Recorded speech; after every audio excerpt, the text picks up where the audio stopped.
Welcome in to everyone out there. I hope you guys enjoyed that video earlier, a little bit of snit or a little bit of a video for week one. I hope to do that every week. That was definitely fun putting that one together. Just a short little recap. So let's get right into this, guys. I was up last night after the Virginia Tech Florida State game and was able to get down this top 25 that really I have thought through a ton throughout the day to justify. Made a couple of changes throughout the day, but overall, basically the same. I mean, I think my mindset is kind of just there, and I know exactly what I'm expecting in top 25 teams this season. So I really like what I saw so far this season. So number 25 is Iowa. And the Hawkeyes started off with a quiet victory. No one really talking about them. Northern Illinois, but watch out for the Hawkeyes, guys. I really like Nathan Stanley. I think this running game is going to be just fine without Butler and Wadley. I think they'll be able to fill in just nicely at running back. And, you know, they got a good receiving core. They got a good tight end in Noah Fant. And they have a great player to lead a solid defense in Parker Hesse on the defensive side. So watch out for the Hawkeyes this year. They make my top 25. Very interesting team right here. Number 24, the Miami Hurricanes. They dropped this much. And the reason they dropped this much, I don't think they are necessarily a bad team. I just have to see the teams ahead of them kind of fall and things fall into place for Miami. I don't think Miami is ruled out at all. If they don't lose a couple games, this is hands down. If they don't, if they don't go like 7-5, 6-6, 8-4, this is definitely the lowest that I'm going to see, and you will see Miami ranked. They won't really hit much more of a low, but that has more to do with teams ahead of them that I ranked ahead of them and how I think they will do. Number 23, USC, and I'm going to catch a little bit of flack for this. The AP poll had them at 16. I had them at 18 in mine. I dropped them so much. I wasn't too impressed with them, and I was really impressed with some other teams that were behind USC, and it's going to include teams out of the rankings, which we will talk about later. And also, I just was not impressed with USC. USC did not play all that well against UNLV, a solid UNLV team. I think that team is 7-5, 8-4. I don't think they should have really been able to compete with a solid top 20 team. So USC kind of slipping down, in my opinion, in rankings. We'll definitely see, though, as USC has a big matchup with Stanford. I think the game of the week, although there is one out there in Tempe, Arizona, that catches my eye. Number 22, UCF. And listen, I didn't move these guys at all. They stayed flat-footed. They played very, very good against UConn.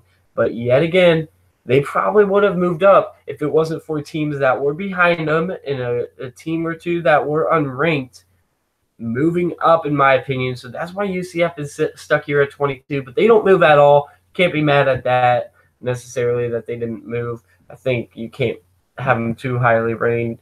Number 21, this is one of the teams that were ranked low on this list at number 24 a week ago, who moved up, in my opinion. I think Northwestern was very impressive in their win against Purdue. And the reason I say that was because Northwestern controlled the game when Clayton Thorson was in that football game, and the defense played very well. The only person really that was able to make any plays was the speedster, Rondale Moore.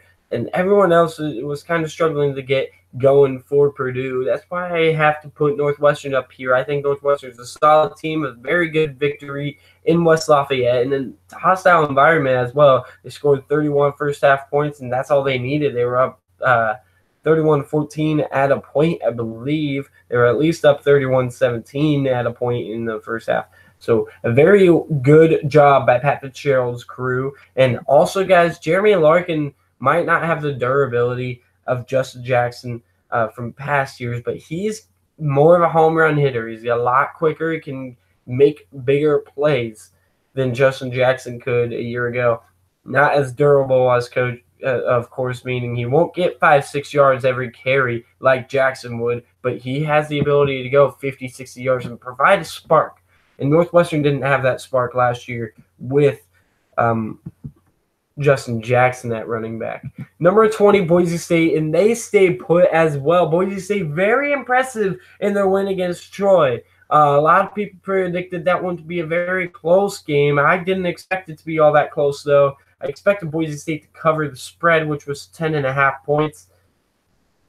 I like Boise State a lot. They're going to stay at 20 for now, but again, more to do with teams ahead of them, not including Northwestern. And also, they didn't do anything I didn't expect them to do to really make me either move them up or down. So it makes sense to keep them at 20 to me.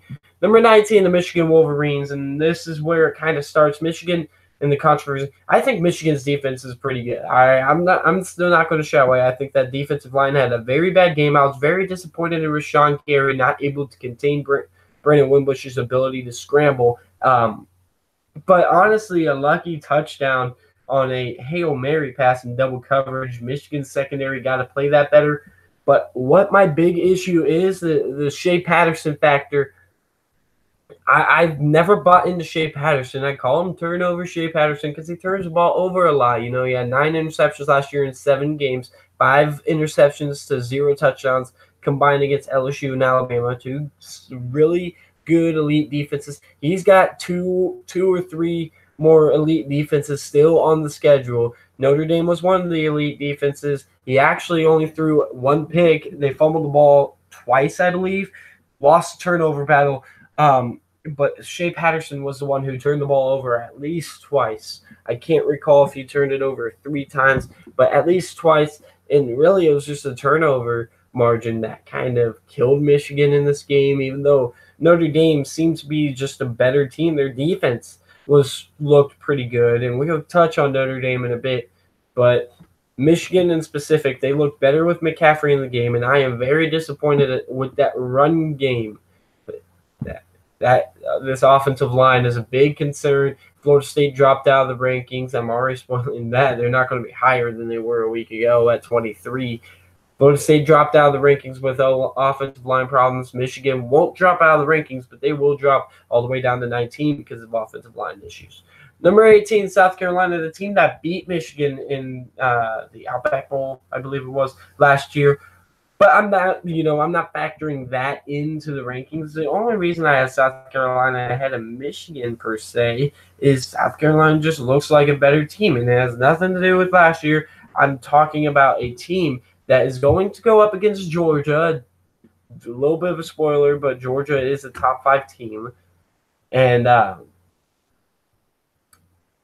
think they will have the ability to make a statement in that game, and I think they could possibly make a statement in that game. Watch out for the Gamecocks this weekend. But yeah, they looked really good. Receivers stepping up all across the field. Deebo Samuel had an amazing catch. Shi Smith is not too bad either. And Bentley is just a great distributor of the football. So it would be very fun to watch the South Carolina Gamecocks this season. Number 17, Virginia Tech. And look, everyone's hyping them up. They moved up all the way to 12 in the AP poll. I don't think we need to be overreacting to Virginia Tech. Their defense was better than expected. That's why they're going to move up to 17. I don't know if they beat necessarily a solid team, so we got to – or I shouldn't say solid because Florida State's solid, but a really good team like people are saying they did. We got to see Florida State come in. We got to see whether or not that win is impressive in Doak Campbell or if it's going to be like last year where if you beat Florida State, it's so what? They're not even really much of a team to be playing, but they did look very good in a 24-3 victory. Defense looked very solid. Josh Jackson was able to keep the ball, really winning the turnover battle 5-0 and getting a block punt for a touchdown for what I consider to be a 6-0 turnover ratio or turnover margin. I think Virginia Tech's a solid team. Gonna pump the brakes a little bit on them though, and you'll see, the same thing with the next team. But yeah, the next team, number 16, LSU. LSU was not in my rankings a week ago. So these guys are the biggest gainer I have on this list, but I'm still going to pump the brakes on LSU. LSU is being talked about as a top 10 team. I'm pumping the brakes on LSU because it's one game. We're not quite positive how good Miami is. All right. That defense got exposed. The run game was just on the mark for LSU. The run game for Miami was off. The turnover margin was in favor of LSU. And you just got to look at how these games work out. It's not necessarily that LSU played fantastic. It's not necessarily that Virginia Tech played fantastic, but their opponents kind of laid an egg. So you got to factor in both those. And, they may have looked impressive, and you may want to jump them up in their rankings, but you don't want to overreact to it because, when the AP poll and all these people overreact to it, they're going to get bit in the what at the end of the season. And they're what was week 5, 6, top 5 team, top 10 team. So all of a sudden out of the rankings. We saw a couple years ago with Texas A&M. We saw last year a little bit with Notre Dame. We saw also with Mississippi State, I believe it was in 2015. You just have teams you rank too high. Texas A&M is the best example of this. Texas A&M was ranked number 4, maybe. Did they even hit? They might have hit the peak in the AP poll as the number 1 team in the country in 2016 with why is his name not ringing? Trevor Knight at Texas A&M. I think they hit number 1 maybe in the AP poll, dropped all the way out of the rankings. We just got to relax, all right? We can't overrate teams in week 1, and then all of a sudden they just drop off. LSU, it's one game. Why are we saying – LSU was said that they're a 500 team by many people. Why do you change that opinion? If you had that opinion in the beginning of the season, one game should change that to they are a top 10 team. 500, I'm not going to be that type of person to overreact. I think LSU is going to be solid. I think they will finish off the season strong. But I had to kind of see it first, and that's why I didn't put them in the top 25 in the first place, is I had to see it. I saw it. That's why they are here at number 16. But 11 is what the AP people put them. I'm not buying that. 14 spots is too much, even if I don't agree with the AP poll's initial ranking on them. 14 spots, no matter what, is too much unless you throttle Alabama, throttle Ohio State, or throttle, stuff like that. Number 15, the West Virginia Mountaineers, and I'm going to keep them steady because they didn't really – in fact, they kind of disappointed me. That first half offense didn't play very well. The defense looks solid, but that might be more to do with a poor offensive showing by Tennessee, and Tennessee's defense kind of just shut down in the second half. West Virginia didn't do anything that I didn't expect from them. Ranking them 16 last week or 17, wherever I had them. I believe I had them 16. I did have them 16 because the 8 people had TCU 16, and we'll talk about them shortly. But they just didn't do anything that I didn't expect them to do. Very well, a good win for Dana Holgerson's crew, but overall, just I expected it. I picked the over, I smashed the over. Once I saw I believe they were 10.5-point favorites. I can't remember if it was Boise State or West Virginia, or both possibly, who were 10.5-point favorites in their game. But either way, I just smashed the over button. I knew West Virginia would blow Tennessee out of the water in Charlotte. I was a little bit nervous, actually, when West Virginia was struggling in that first half. But overall, 15, West Virginia didn't do anything that overly impressed me. Just did what I expected them to do. And if they continue doing what I expect them to do, and some other teams are just a lot worse, because I'm clearly high on a lot of teams. If a lot of these teams start dropping off, West Virginia will rise. Or if these teams beat up each other, West Virginia will rise. Number 14, Penn State. These guys dropped 4 spots, and the only thing is I did not put Penn State too low, because while I thought they were suspect, and while all the concerns I had for Penn State this season came to fruition against Appalachian State, in all this, all these problems that I had, I still felt like last week, look, they have potential to also be a tremendous team. So if they got all this potential, even though I don't think necessarily that they will, do this, they have all this potential to be a great team. I'm gonna go ahead and rank them in the top 10, and I'm gonna see what they can do because they got top 5 playoff potential with the recruiting classes that he's brought in, or James Franklin has brought in. But I just knew the downside of it. I knew they're very young in the key positions, right down the middle of the field. Really, the only guy coming back that catches my eye on defense is Sharif Miller. The only receiver that catches my eye right now is Johnson. I guess Thompson catches my eye a little bit. But anyway, Penn State, 14. Dropped 4 spots. It's not all because of Appalachian State. Don't say I'm overreacting to that game. It's just because they're kind of confirming what I had originally thought with Penn State is, look, you lose your top 4 of your top 5 pass receivers. You lose Saquon Barkley, which was, he wasn't a home run hitter. He wasn't necessarily going to get you 5-6 yards per carry, kind of that consistent back that I referred to earlier with Northwestern. But he was that home run hitter that would hit 50, 60-yard runs, who would take kick returns to the house, and who would hurdle over people, stuff like that. He would just be a big, momentous player. They don't have that with Miles Sanders. Miles Sanders is more like a Justin Jackson, more of a consistent back who will give you 4, 5, 6 yards a carry. And Trace McSorley is, I think, a little bit overrated. He's still leader of this team. He's still playing with a chip on his shoulder and trying to prove people like me wrong. But overall, it's the 4 out of the 5 pass receivers. We're losing Saquon Barkley in the 2 defensive tackles, the middle linebacker, and the 2 DBs that were all tremendous and the leaders of that defense. And the guys on that defense, all gone. That's why it's kind of confirming that Penn State would struggle in those spots. Not that they will struggle in years to come. Number 13, TCU. And TCU, I am not going to overly, rate. I'm not going to overrate them based on their last game because they look good. They look like a team that could compete with Ohio State. First off, I'm not going to go off of anything when it comes to Southern University.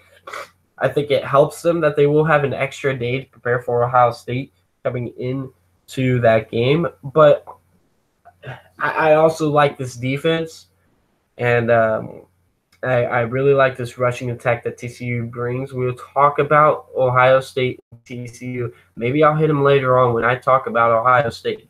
Number 12, Notre Dame. Notre Dame, I'm not putting in. This is the same thing.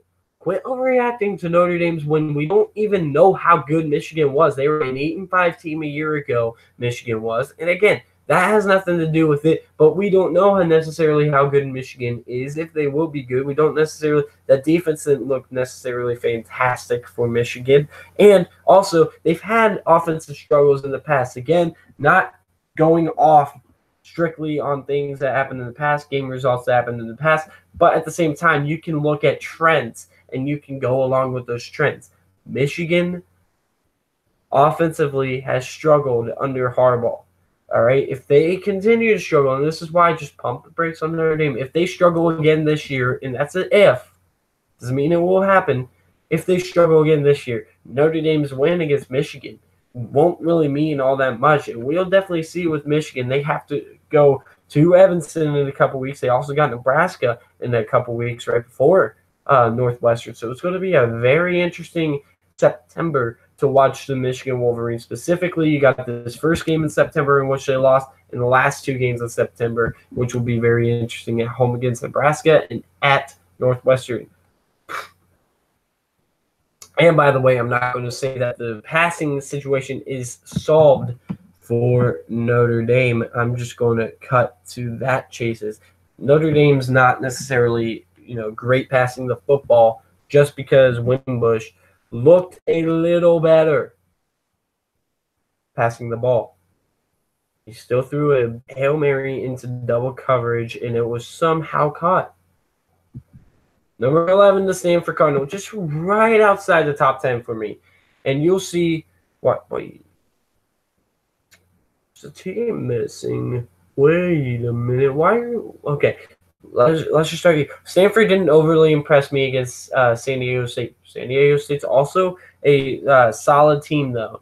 And San Diego State beat the Stanford team last year, and maybe they started slow. Maybe it was only a 2-point game at halftime. But look, Stanford pulled away, won by 21 in the end, and got away with a victory. I really like the Stanford Cardinal, really high on them. I think they could possibly be they should be the favorite in my favor to win the Pac-12 this season. Washington is going to have something to say with that. I think Washington sounds it, but I'll talk about Washington here in a bit. Very solid team. Number 10, the Washington Huskies, right on cue, and I think this is the highest up Pac-12 team we had. And interesting, we haven't seen Oklahoma here. Clearly, I think highly of that win Oklahoma had, so don't get me wrong here. Oklahoma did rise quite a bit, all right? So just a little bit of a teaser there. But Pac-12 seems to be the lowest ranked Power 5 conference behind the Big 12, Big 10, SEC, and the ACC. I will just state that they are clearly the lowest ranked in my poll.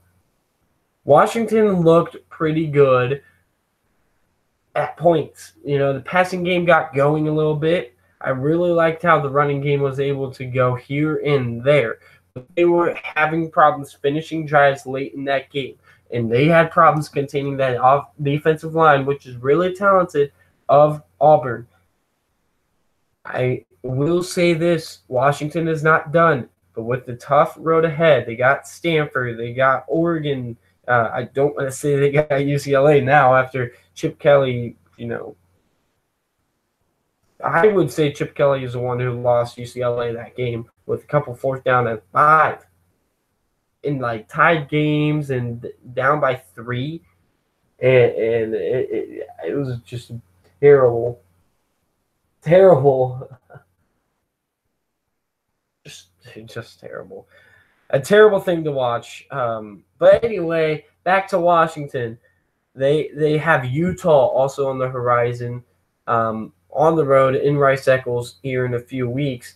That'll be very interesting to watch. And at Oregon is going to be very interesting as well. You got Cal on your schedule. I'm not completely sold on the whole, you know, the locking away any possibilities right now. And I think Cal's not too bad of a team as well.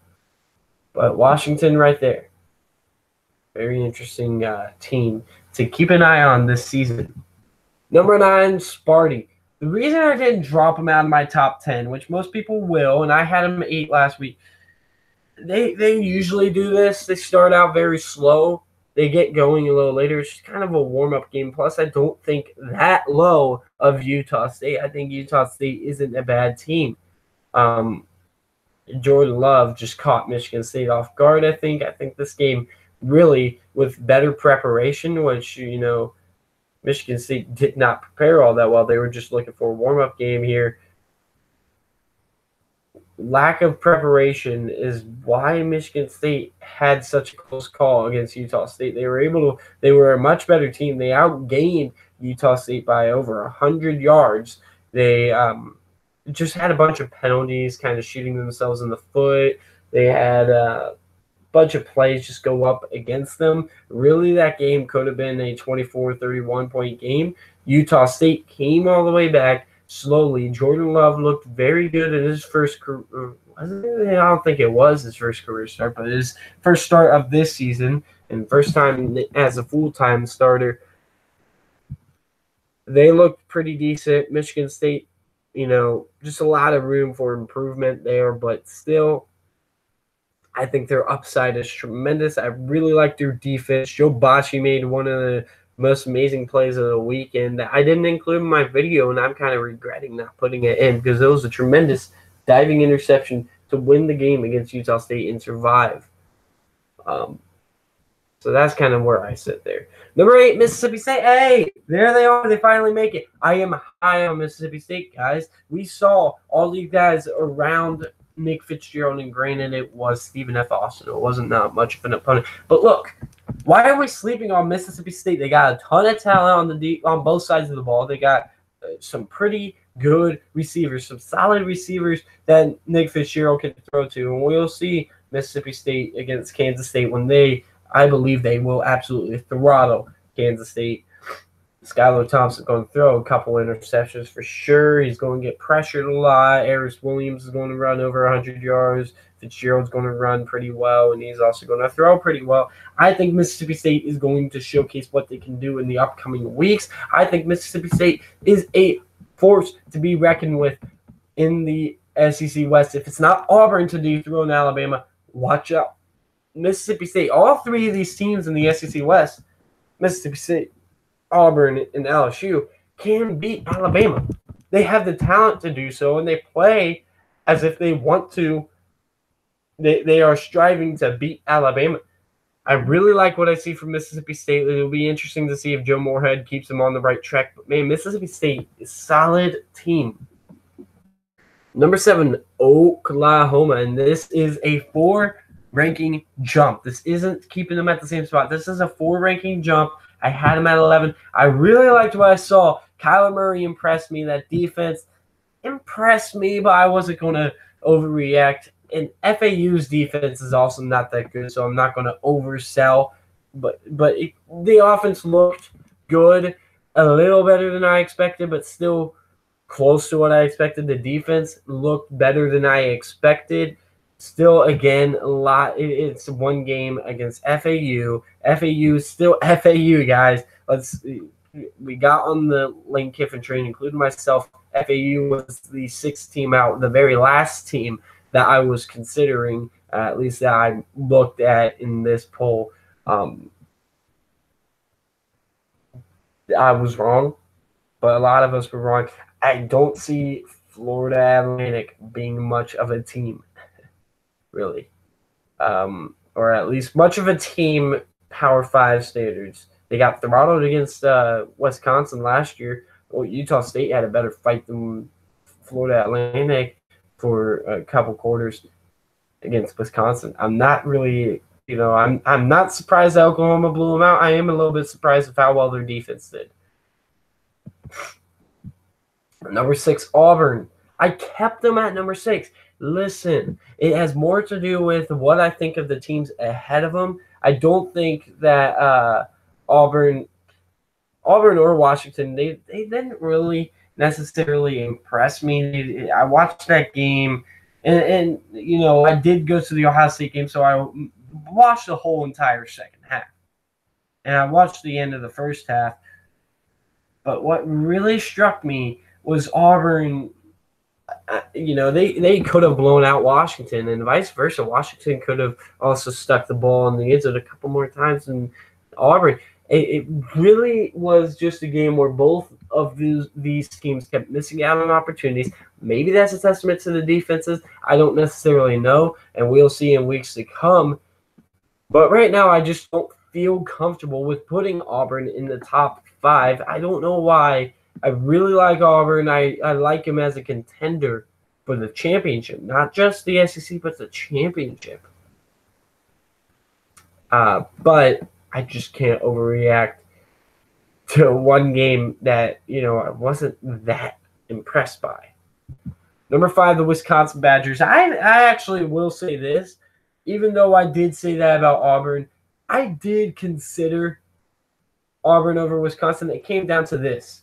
Which one do I think will win in the trenches if they played each other today? Right now it's Wisconsin. I think Auburn clearly has a better defensive front than Wisconsin, but Auburn's defensive front versus Wisconsin's offensive line, I don't necessarily know who would win that battle, and the defensive front is overwhelmingly going to, win for Wisconsin over Auburn's offensive front. Even though their O-line wasn't necessarily bad, they were pretty good. They had questions, and wide receiver is definitely a question for Wisconsin this year after Cephas went out. But nonetheless, that's kind of like the fine line with me. The defense is a little bit better than I thought, so I'm going to keep Wisconsin at 5. I'm not going, and I put them up. I had them jump over Auburn, and it's not necessarily anything Auburn did. It's not necessarily anything Wisconsin did. I just rethought the rankings, and I kind of changed my mind on it, especially actually after watching Auburn.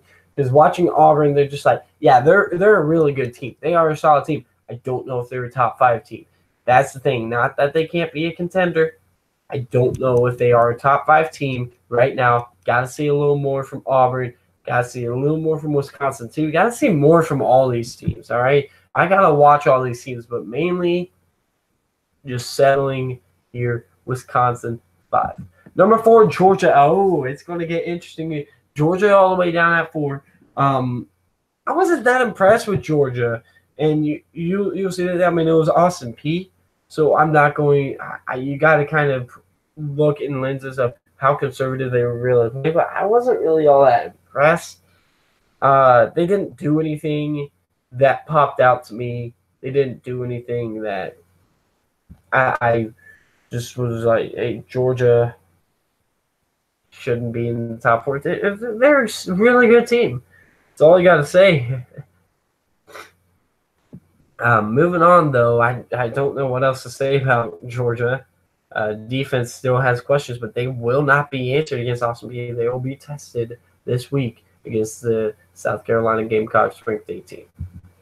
Number 3, Clemson. Oh, let the hate come. Let everyone say I'm biased. Listen, Clemson is going to look great on defense, especially against Furman, but they are going to look great on defense against almost anyone. I still am skeptical about that back end of the secondary. The linebackers, the front 7, good, solid. You have nothing to worry about. But that offense got off to a really slow start against Furman. I don't know if it's Kelly Bryant being in the game over Trevor Lawrence. I don't know. I don't really think Trevor Lawrence is going to make that big of an impact in big-time moments against teams like Florida State, Miami, even though both of those guys lost. So, I don't know. Throw everything out the window. Virginia Tech, if they happen to come up against Virginia Tech as well. Georgia Tech is another one that has a solid defense. Pitt, maybe. I cannot just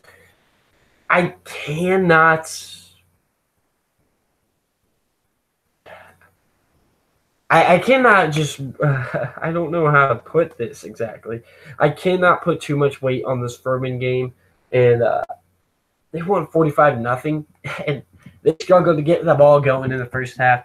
You got to see a little more from the Tigers. They really didn't impress me. In fact, they were a little worse. I expected, absolute throttling from the start and then kind of slowing down at the end. But the fact that they kind of started off slow and then picked up in the closer to the end than they should have been at their peak, I don't know. Just something to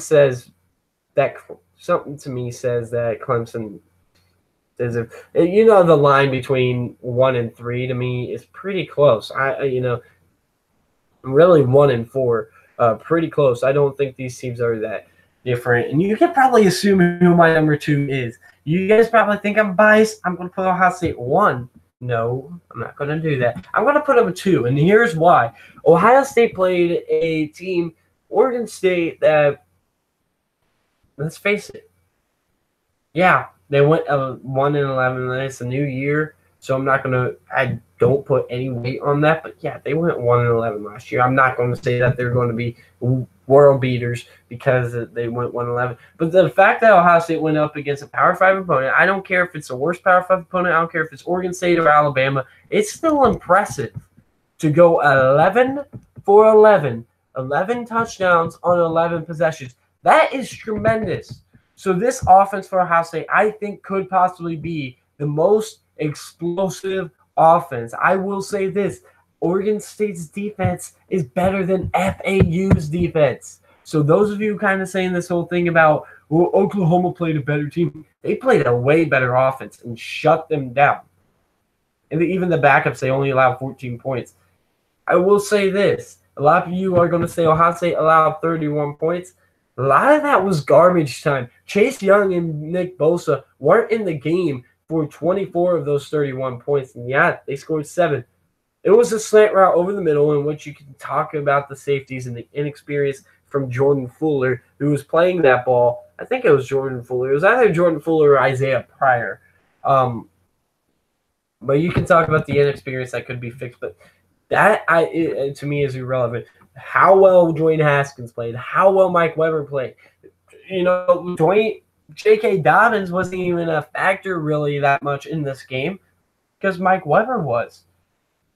And one day is his day, the other day is Dobbins' day. It's just kind of how it goes. Ohio State, start to finish, offensively, looked like the best offense in the country. They were the most impressive offense in the country.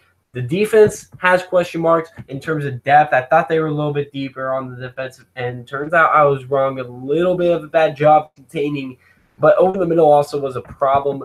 I think that's more of an assignments issue, that big play over the middle that got the touchdown in the first, or early in the first half. The second touchdown in the first half, the backup started coming in. It was 42-7 backup started coming in. But I wasn't disappointed in Ohio State. They did a lot of what I expected. That offense was just better than I thought they would be. So since the offense is better than I thought they would be, and the defense was what I thought it'd be with a little bit less depth, so I guess a little tiny bit worse, but not that much. That's why I move them up versus Clemson kind of being disappointing to me, and Georgia not really making any statement to me this past week. Here's the team, Alabama. Look, I will say this. The secondary for Alabama looked a hell of a lot better than I had ever expected them to look in this opener against Louisville. But the offensive line really struggled. A lot of times, Tua Tagovailoa, very tough time getting the ball off. A lot of pressure from Louisville, especially early. He got drilled. There was a guy who came free off the edge on that amazing touchdown throw that Tua Tagovailoa. I don't know what it is with Tua. There's been two plays, and I'm not talking about that game winner, but there was a key touchdown where he just lobs it up, and Calvin Ridley comes down with it somehow. I don't know what it is about Tua Tagovailoa. He just puts that ball in the right spot where he knows his receiver can get it, and the DB cannot get it. So worst comes to worst, it's an incomplete pass. And Tua Tagovailoa has that gift, that insane gift to do it. And, man, I was just, watching that game. I just screamed, wow, when I saw that touchdown. Tua Tagovailoa, he may not win the Heisman. I think it's a mistake making him a Heisman favorite right now. But he is a good quarterback. He is a solid dual-threat quarterback. And I say dual-threat because he can do it all. He might not be able to run as well as Jalen Hurts, but he can still run the ball. And how well he throws that ball. I came in thinking, look, he's a gunslinger. He's going to just take a lot of risks down the field and throw a couple of interceptions. Maybe I think I was wrong. Alabama, I'm going to just rave about them, but I was not impressed with that offensive line. That offensive line is going to get you in trouble against Mississippi State, Auburn, and LSU. That secondary did play an inexperienced wide receiving core too, so maybe I am overreacting with saying that the secondary is really good. But look, I didn't expect much from the secondary. Deontay Thompson was a guy I was watching all over that field. Alabama won. I don't think anything's going to really change anyone's mind on that. I think they are pretty close to Ohio State.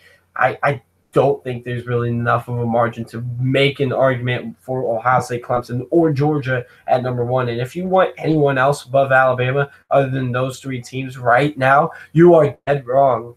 Listen, there's been nothing done for anyone else to say that they are better than Bama. There's nothing Bama did that says that you are, you should be anyone should be ahead of Bama and Bama should fall down. Nothing. Alabama is number one. That's just how it's going to be until Alabama loses or shows us otherwise. Teams under consideration. The first team out is Oregon. I'm just not complete on Oregon, specifically with coaching by Mario Cristobal. And I expected the defense to be a little bit better against Bowling Green. But there still is Bowling Green. It's just a testing game. Iowa State's the next team out. They got a big matchup with Iowa. The winner of that game is going to be my top 25 losers out. I think if it's a close game like last year, the loser would still be in consideration. I would consider them. I mean, it depends on what happens. It depends on if these lower tier teams fall, let's say, can't remember who was like 24, 23, 22. Let's just say those guys fall. Maybe they will even get back in the rankings. I don't know. But I feel like if everything kind of does how I think it will do, the loser of that game is just going to be right in this page. We'll see them here in the next 6. Florida is that third team over to the right. You know, not going to oversell Florida like the AP poll is, but still 28th. Not bad. I mean, I think Florida is a solid team. I think they're very talented, got a great defense. The offense looks solid, but then again, it was Charleston Southern, so we got to figure it out. Boston College was a team that quietly impressed me. They did exactly what I thought they would do offensively, and they bounced in. A lot of teams kind of fell off this, whether they made it in or made it out. Texas was on this, they're out, but then you got an LSU who's in, or an Iowa who's in, stuff like that. Arizona State, they are the 30th. Watch out for Arizona State, guys. They got a game at home in Tempe, late night kick, Eastern time, against an Eastern time zone Power 5 team, Michigan State. They come up with that win, I think they're going to be in the top 20 next week for me. And it depends. Maybe Michigan State just looks terrible and Arizona State gets a close victory, and I kind of bump them in a little bit, but not going to just go on hypotheticals there. And Houston's kind of the next team that I really didn't consider, but I kind of just threw them in there because I feel like they are a solid team with Derek King at quarterback. And of course, Ed Oliver on the defensive side. Another team I was kind of thinking about, Hawaii. Guys, if you have not seen Hawaii, this is a completely different team than a year ago. Cole McDonald looks tremendous. That offense scored 59 on Navy. Maybe Navy's not what we thought it was going to be. Maybe it's not as good. But look, they got Malcolm Perry at quarterback. I didn't expect much of a drop-off with Navy. That is a game no one's really talking about. Hawaii against Navy this weekend was a big statement for the Mountain West and Hawaii against the American, probably a flagship program in the American in Navy. So I was very impressed with Hawaii as well. Keep them there. Texas, why do you have to do this every year? All right, I'm about to go on a rant, and then I'm going to go off. Texas, I put so much faith into you. It was whether it was, under Charlie Strong and using the whole Malik Jefferson case. Now you got a bunch of weapons. You got Duvernay Johnson. You got all these guys. Lil Jordan Humphrey. You got Sam Ehlinger, a quarterback who I think is solid. And you still can't get it done. Tom Herman can't seem to get it done. I don't know what it is about Texas. I don't know what we got to do to get Texas back. We will never get Texas back. Look at the problems that Texas faces. Texas can't recruit to the level that it used to. You know why? Because it after Mac Brown left, Mac Brown leaving in the end of his career, not completely trying that hard, created this void of teams like Alabama, Ohio State, Michigan, and then teams across Texas in Oklahoma State, Baylor, TCU, Texas, not really Texas Tech anymore, not really Baylor anymore, but TCU nonetheless, LSU coming in and stealing recruits. All these teams are with Mississippi State. All these teams are able to come in and steal recruits from Texas. And you know why? Because Texas is failing to recruit, and it's this void Mac Brown set. And now all of a sudden Texas is just a ground for anyone can get anyone from Texas. That's at the end of the day. That's what we're talking about. It's not now it's the old thing where Texas should have the best program considering the best high school football and the best football played is in the state of Texas. That's done now. You know why? Because there are scouts from a lot of teams probably living in Texas for 3 or 4 months. There are recruiters out there in Texas, living in Texas probably for 3 or 4 months from teams. Look at Ohio State. J.T. Barrett went there. Guess who came to Texas around the same time as J.T. Barrett? Tyrone Swoops. You get Sam Ehlinger a year ago. Ohio State takes Matt Baldwin out of Lake Travis. Texas missed on Baker Mayfield. Baker Mayfield was never going to go to Texas, but shoot, if you even scout correctly, And if a lot of teams missed on Baker Mayfield, Baker Mayfield was a 2-time walk-on. I mean, not going to make a big deal about this, about the Baker Mayfield thing. So better examples,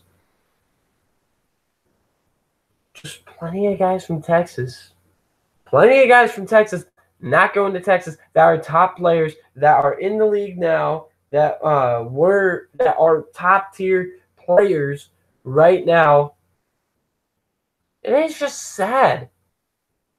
This is not the Texas we should know. This is why I kind of have faith that Scott Frost is going to come back. It's because Scott Frost probably going to be able to recruit Texas.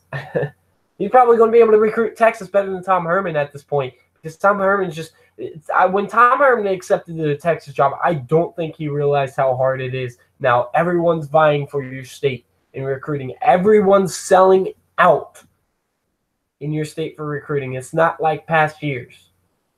Now you got the SEC putting their foot into Texas with Texas A&M. It's really been since then that Texas has fallen off. You got Ohio State, who just won't take their foot off of Texas. Same with Michigan, USC. USC's got California, and they're still going after Texas guys like crazy. Alabama can get a guy from anywhere, and they're going to Texas all the time. LSU, getting anyone from the Southeast. They can go anywhere in the Southeast and find some players. They want Texas guys. Texas is the best state for recruiting, and guess who's failing to recruit? Texas. It's Texas. And that's why Maryland beats Texas down this past week. Thank you guys for tuning in. I really appreciate it. Went on that rant on Texas. Top 25 polls here. Hope you enjoyed it. I'll talk to you guys later. Thank you guys again for tuning in. Please subscribe, like this video, and like my past video, guys. I just made a video today on week 1 in college football. If I get a decent response from it, I'll do it again. See you guys later. Peace out.